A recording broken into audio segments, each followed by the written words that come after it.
Aries, this is your weekly astrology forecast by Astrology Motivation. In these weekly videos, I review the major planetary aspects and transits, and then I let you know how they're aspecting your natal sun, and then what that means for your bottom line. I'm going to start off really big, broad, with the big stuff, the charts for the week. And then I'm going to focus that down into Aries specific information. And then I will break everything down into the 3 decans of Aries so that I will know or be able to tell you how all of this is going to be aspecting or impacting your natal sun and what that means for you. You will see that not all areas are being impacted the same way because they aren't. It's going to be very, very different. So all you need to know is your birth date. Everything else I'm going to translate for you. Let's start broad, shall we? This is for the week of September 14th through the 20th of 2023. The big stuff. And there is some very interesting things going on. First and foremost, today is a new moon. It's a new moon in Virgo, and Virgo is the place of planting life, preparing for the harvest and the strategy of which we take care of the life that we've planted. The reason why this new moon is so incredibly powerful is because it is trine to Pluto and trine to Uranus, which are trine to each other. Now, this is a birth of sorts, or a cradle, the perfect energy or soil to plant a new version of yourself. Why do I say that? Because the sun is there, right? That represents the self. The sun and the moon conjunct is the new moon. So all week long, we have this grand trine happening between Pluto, the sun, and Uranus, which is the planting of the new sense of self, dynamic and permanent changes and innovations to who you are through learning, through education, through growth, through nurturing. Now, the complication is that on the opposite side of this new moon, in opposition to this new moon and in opposition to the sun all week long, is Neptune. So how have we deceived ourselves with how we've kept ourselves in place or where we've defined our limitations? This grand trine in Earth says all of those practical limitations, we're going to ease off a little bit because we're ready for the change we need. It's almost like the dilation of the womb. Something that normally doesn't move, it needs to start expanding. It needs to start growing, and it needs to ease up a little bit so that someone can be born. The new version of you. New opportunities to be a better version of yourself. Now, the sun is in opposition to Neptune all week, which can be self-deception. But I think the deception is in our limitations. And how have we limited ourselves, or how has society become so structured that we've limited growth potential for everyone? And how does that all need to be rattled so it can be changed? We have Mars in opposition to Chiron by the 16th, which is a tremendously dangerous energy, actually. It's a very dangerous, it's Mars opposite Chiron is inclinations to injury, maybe old injuries really coming up again, or finding that injuries create a barrier. Physical injuries, especially with Mars, absolutely. Being slowed down because of injury or because of trauma. What we're having also, though, is Mercury in opposition to Saturn, at least through the 16th. So the beginning of this week is really where we get so restricted and so held back, lacking information, not knowing things, speech impediments, all of these things, to the point where we kind of maybe push forward too hard and end up injuring ourselves. So remember that we're still coming out of retrograde season. Remember that we're still getting back to our normal flow. And know that if we push too hard this week, we'll end up killing the seed that we've just planted. Go gentle and go in faith. Venus is actually going to help us out with that because Venus gives us a lot of optimism this week. Venus is square to Pluto. I'm sorry, she's square to Jupiter, which is all about decadence and indulgence and really just joie de vivre, enjoying life, which can get excessive, but Venus is also trine to Chiron. She is trine to Chiron so that we can heal our value systems. We can heal what we give value to. This could be healing our romantic relationships. This could be healing our finances. She's also sextile to Mars, which means being able to take action, not being inhibited, being absolutely uninhibited and very virile and sexy and sensual. So there is this sense of, hey, how about this?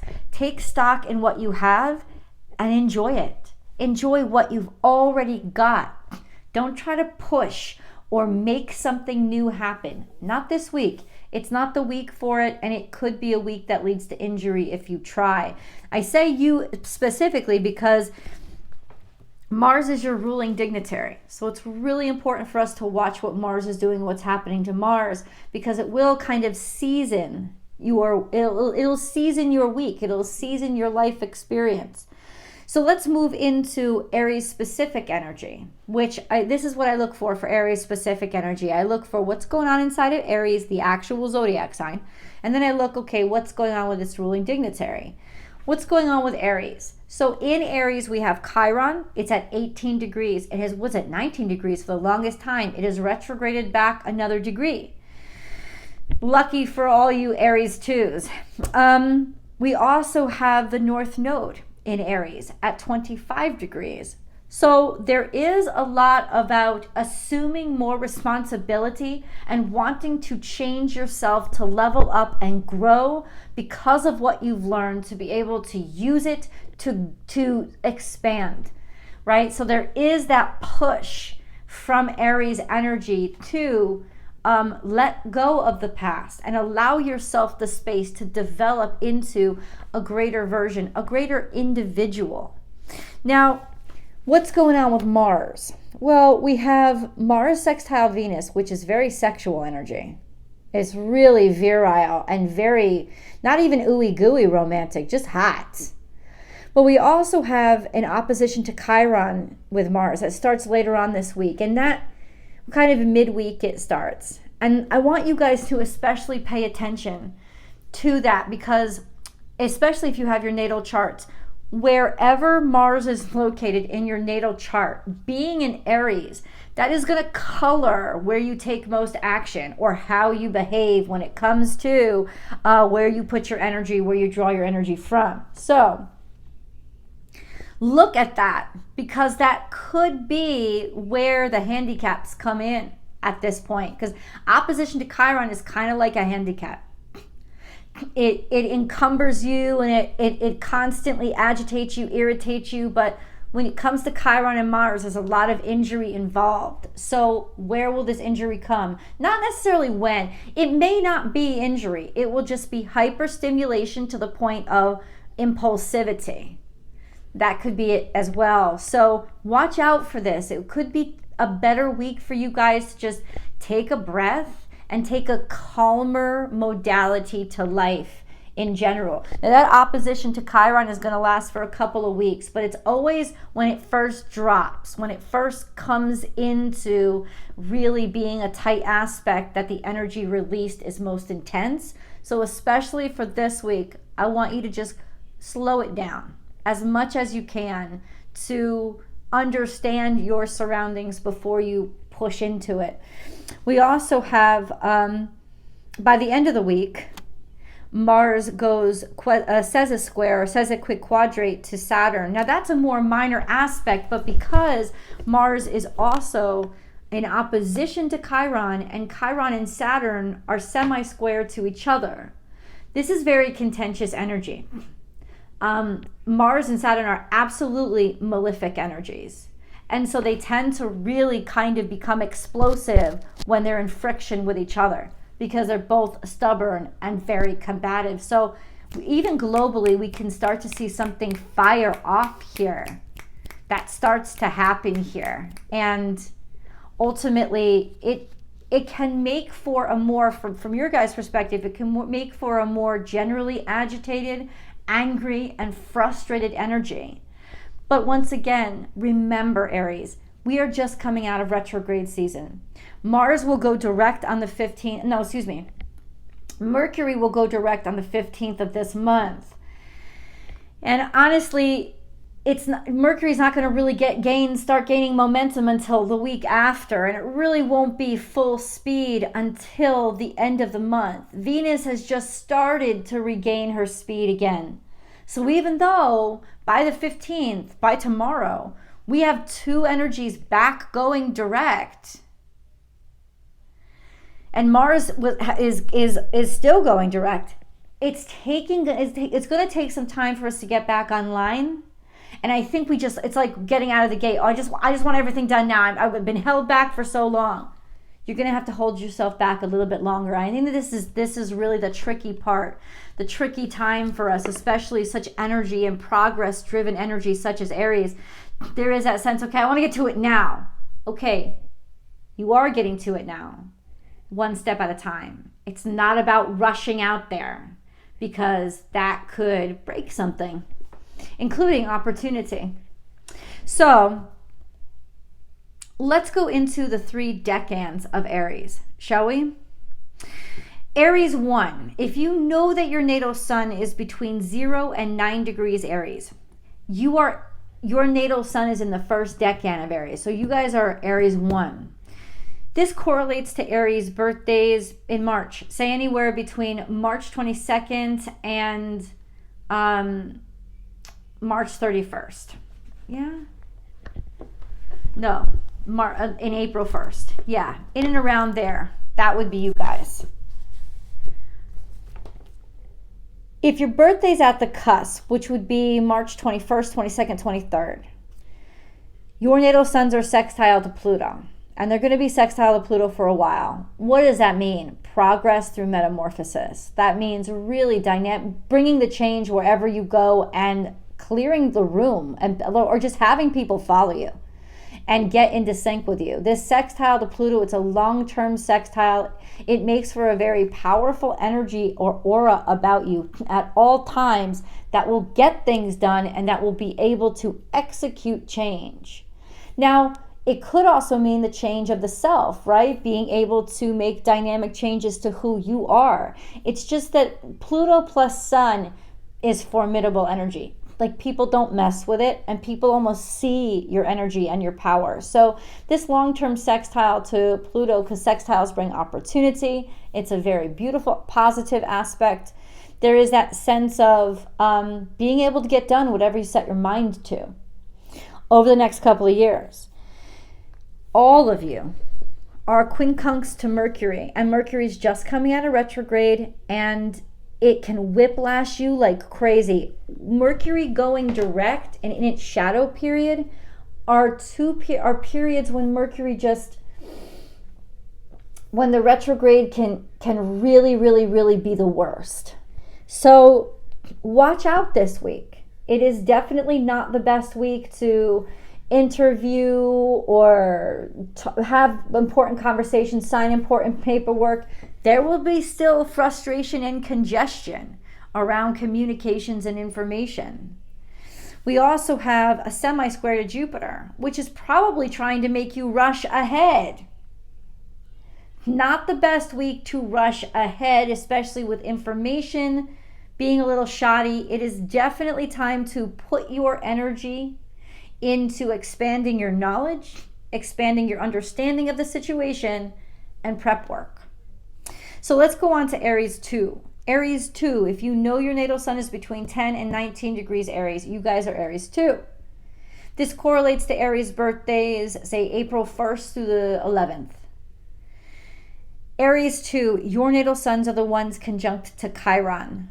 Now, that basically means inspiration from your trauma. This sense of really grabbing onto those lessons, and instead of denying them, incorporating them and being inspired to make changes, especially outward changes, or to defend other people because of that connection to suffering. It can make you a lot more compassionate and a lot more heroic on some levels. It could also give you a hero's complex, as if you have to solve problems for everyone just because you had a problem once upon a time in your life. It doesn't mean you have to give people that much of a leeway. You can still set boundaries and maintain your standards. The whole week long, your natal suns are trine to Venus. This means that even without you trying, there's a beautiful essence about you. There is a grace. There is a fluency about you that basically you'll enjoy because other people will enjoy. There's just a charisma about you that'll be very attractive. This could also mean harmony and fixing financial issues, or being able to ease up on and find harmony in your romantic relationships. If you don't have one, this could be a nice time to find one, but your natal suns are also in opposition to Mars, which could make you too impulsive, angry, or overreactive. So watch out for impulses. That's kind of what you want to stay away from at this point, but because you will be very impulsive. You also have a that's it. So hold on. Oh, I understand. I wrote down a semi-square to Uranus. That's for those of you born at the very beginning of Aries 2. So that would be around the 1st, 2nd, 3rd of April. It would be for you guys that have the strongest semi-square to Uranus. And what does that mean? Really wanting to be independent. Really like feeling an agitation of sorts, or like a thorn prick when it comes to feeling like your independence is being stifled somehow. This conjunction can actually last, this aspect can actually last a while. So anything that would really make you feel stifled, things even that you were once okay with, can all of a sudden start making you feel agitated more, because I want to be free. I'll tell you, for the next year or so, that's what you're going to want to be. You're going to want your freaking freedom. Not the best time for relationships, unless, of course, you're finding a relationship that encourages your independence, and that could work out really nicely. Let's go on to Aries 3. So if you know your natal sun is between 20 and 29 degrees Aries, it is in the 3rd decan of Aries. So you guys are Aries 3. That correlates to Aries birthdays between the 12th and the 22nd of April. So you guys are the ones with your natal suns conjunct the North Node. That means you are driven to sort of wake up, take more responsibility, and find yourself being more attracted to those things that are really opposite where you used to feel comfortable.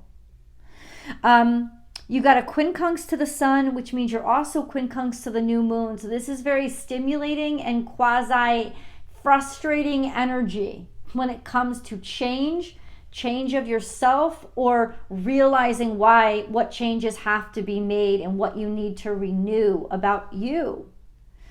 We also have a sextile to Saturn, but that's primarily the cusps. So that would be, say, the 21st, 22nd, 23rd of April. This sextile to Saturn should all year long really help you to take more authority in things, take more initiative in things, take more leadership roles, and actually create opportunities for yourself. We have also a long-term square to Pluto, which means that you're just naturally formidable. There's an energy about you that could actually put people off because you intimidate the crap out of them. It's not something that you're doing. It's just this energy about you. Now, how it could affect you, what you might be feeling, is you're more extreme. You take things more to the extreme. Things are more black and white. Things are like, no, done. Like having less patience with things. So it could be a really good strategy for you to find more compassion and act with more compassion. And while this energy can really help you be relentless and relentlessly pursue something that matters to you, becoming ruthless and dismissive is possible. And that could lead to actually diminishing your opportunities somehow. So be aware of that, just to be aware. I love you guys so much, and I hope you found this video useful. If so, please give it a thumbs up. Also, share it with people that you think would like it too. Don't forget to subscribe to the channel before you go to Born Without Boundaries Tarot for your week ahead tarot card message. I love you guys. I'll talk to you in the videos.